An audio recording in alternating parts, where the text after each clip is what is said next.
আমরা যারা প্রতিদিন রুজি রোজগারের টানে এক জায়গা থেকে অন্য জায়গায় ছুটে বেড়াই তাদের মধ্যে আমিও একজন।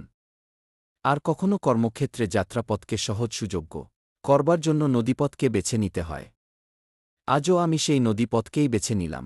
শহর থেকে বেশ কিছুটা দূরে থাকি বলে একসময় যে ছেলেটার মনে দুঃখ হতো, আজ সেই নদীপথকেই সবথেকে সুখের যাত্রাপথে মনে হয়।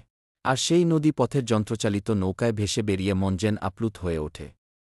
নদীবক্ষে হাওয়া, তার সঙ্গে তাল মিলিয়ে ঢেউ, নদীর পলিমাটি, স্রোতের টানে ভেসে যাওয়া নৌকোগুলি সবকিছু যেন মনকে ছুঁয়ে যায়।